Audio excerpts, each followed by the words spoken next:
नमस्कार,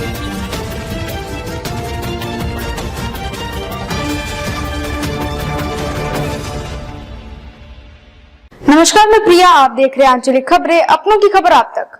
आइए नजर डालते हैं दिन भर की टॉप 10 पर। माघी पूर्णिमा पर संगम में आस्था की डुबकी, श्रद्धालुओं का सैलाब उमड़ा। महाकुंभ 2025 हेलीकॉप्टर से श्रद्धालुओं पर पुष्प वर्षा, माहौल बना भक्तिमय। माघी पूर्णिमा के पावन अवसर पर प्रयागराज में संगम घाटों पर श्रद्धालुओं का सैलाब उमड़ा है। त्रिवेणी संगम में आस्था की डुबकी लगाने के लिए लाखों लोग जुटे हैं। कल शाम से ही माघी पूर्णिमा स्नान शुरू हो चुका है, जो आज देर शाम तक जारी रहेगा। अब तक 73 लाख से अधिक श्रद्धालु पवित्र स्नान कर चुके हैं। श्रद्धालुओं और तपस्वियों पर हेलीकॉप्टर से पुष्प वर्षा की जा रही है, जिससे माहौल और भी भक्तिमय हो उठा है। महाकुंभ 2025 में माघी पूर्णिमा के अवसर पर आध्यात्मिकता और संस्कृति का अनोखा संगम देखने को मिल रहा है। संगम के पवित्र जल में डुबकी लगाकर श्रद्धालु पुण्य लाभ अर्जित कर रहे हैं। श्रद्धालुओं की भीड़ और आयोजन की निगरानी स्वयं मुख्यमंत्री कर रहे हैं। प्रयागराज में आस्था, भक्ति और संस्कृति का ये अद्भुत नजारा श्रद्धालुओं के लिए यादगार बन गया है। अयोध्या श्री राम जन्मभूमि मंदिर के मुख्य पुजारी आचार्य सत्येंद्र दास का लखनऊ के SGPGI में निधन हो गया। 3 फरवरी को ब्रेन स्ट्रोक के बाद उन्हें अस्पताल में भर्ती कराया गया था। डॉक्टर RK धीमान के अनुसार डॉक्टरों की निगरानी में उनका इलाज जारी था, लेकिन कई अन्य बीमारियों के चलते उन्हें बचाया नहीं जा सका। बुधवार सुबह माघी पूर्णिमा के पावन दिन सत्येंद्र दास ने अंतिम सांस ली। आचार्य सत्येंद्र दास 1993 से श्री राम लला की पूजा कर रहे थे। उनके निधन पर राम मंदिर ट्रस्ट मंदिर भवन निर्माण समिति अध्यक्ष नपेंद्र मिश्र, महामंत्री चंपत राय और अन्य लोगों ने शोक जताया। रामनगरी के मठ मंदिरों में शोक की लहर है। मुख्यमंत्री योगी आदित्यनाथ ने भी श्रद्धांजलि दी और इसे सामाजिक व आध्यात्मिक जगत की अपूर्णीय क्षति बताया। उन्होंने प्रार्थना की कि प्रभु श्री राम दिवंगत आत्मा को शांति प्रदान करे और उनके अनुयायियों को यह दुख सहन करने की शक्ति दे। प्रधानमंत्री नरेंद्र मोदी ने फ्रांस में भारत के दूसरे वाणिज्य दूतावास का उद्घाटन किया। मार्सिले में पीएम मोदी ने मजार गेज युद्ध स्मारक पर दी श्रद्धांजलि। आज प्रधानमंत्री नरेंद्र मोदी फ्रांस दौरे के अंतिम दिन मार्सिले में भारत के नए वाणिज्य दूतावास का उद्घाटन करेंगे। ये फ्रांस में भारत का दूसरा वाणिज्यिक दूतावास होगा।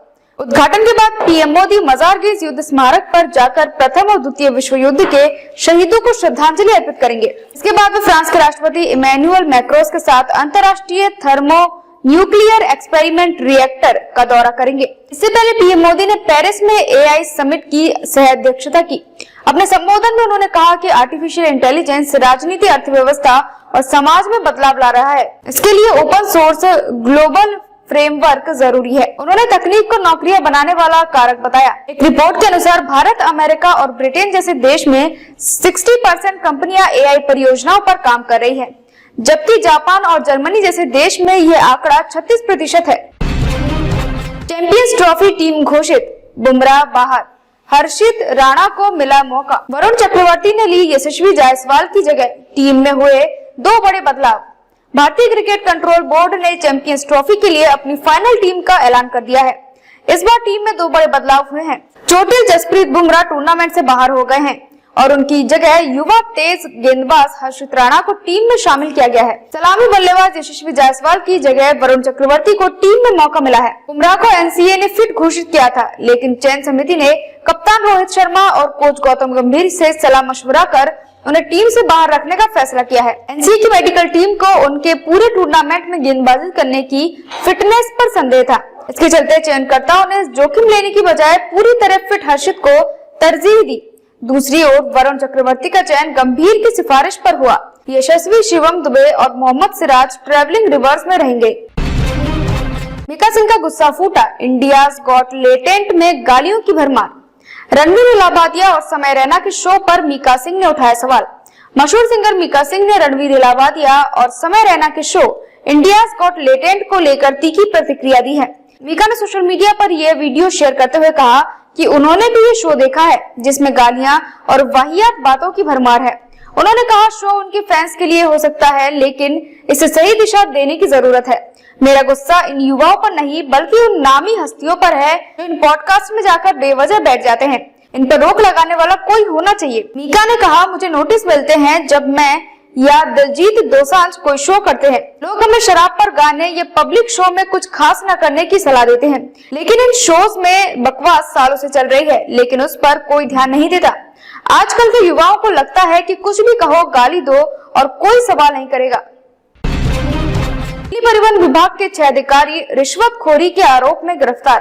सीबीआई की बड़ी कार्रवाई, परिवहन विभाग में भ्रष्टाचार का भांडाफोड़।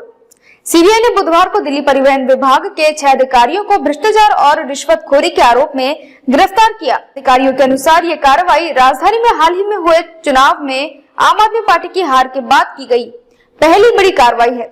सीबीआई को परिवहन विभाग में बड़े पैमाने पर भ्रष्टाचार की शिकायतें मिल रही थी।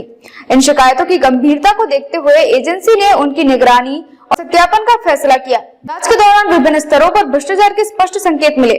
शिकायतों के सत्यापन के बाद सीबीआई ने छापेमारी कर 6 अधिकारियों को गिरफ्तार किया। शुरुआती जांच में ये पता चला कि ये अधिकारी विभाग में रिश्वतखोरी। अधिकारियों ने बताया कि इस मामले के आगे भी जांच जारी है ताकि पूरे नेटवर्क का खुलासा किया जा सके।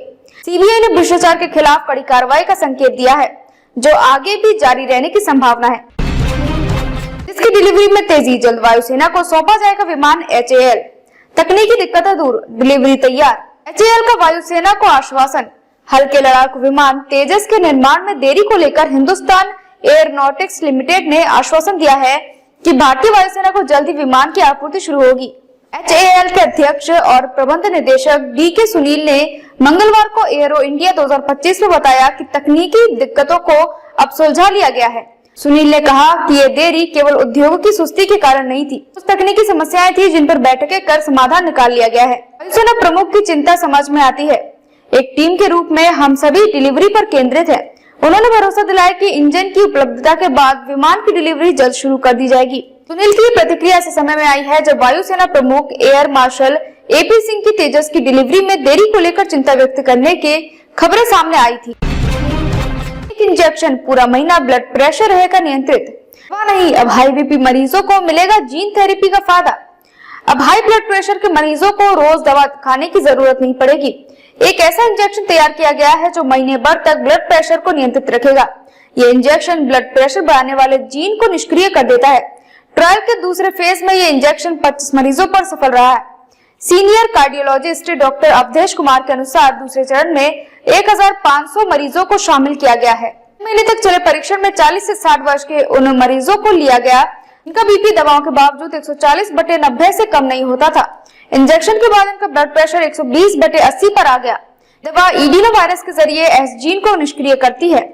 एम्स दिल्ली, KGMU और SGPGI लखनऊ में ट्रायल्स जारी है। रोग विशेषज्ञों की कार्डियोकॉन कॉन्फ्रेंस में इस शोध को विस्तार से पेश किया गया।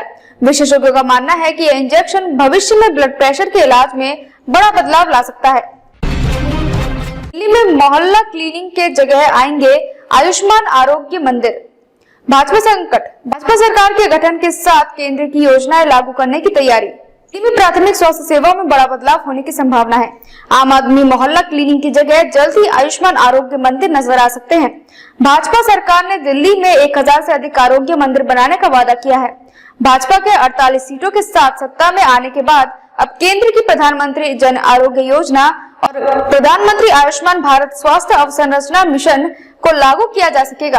2021 में शुरू हुई PMABHIM योजना के तहत दिल्ली में 1139 शहर स्वास्थ्य और वेलनेस सेंटर, 11 जिला लैब और 10 क्रिटिकल केयर ब्लॉक बनने थे, लेकिन आप और केंद्र सरकार के विवाद के कारण इसे लागू नहीं किया जा सका।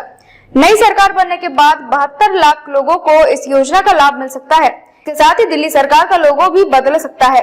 पिछली सरकार में पंचलाइन आपकी सरकार थी, जबकि इससे पहले कांग्रेस सरकार में पंचलाइन मेरी दिल्ली मैं ही सवारू थी।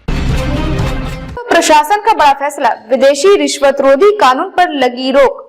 अदानी समूह को राहत, बाइडेन सरकार के अभियान पर लगा विराम।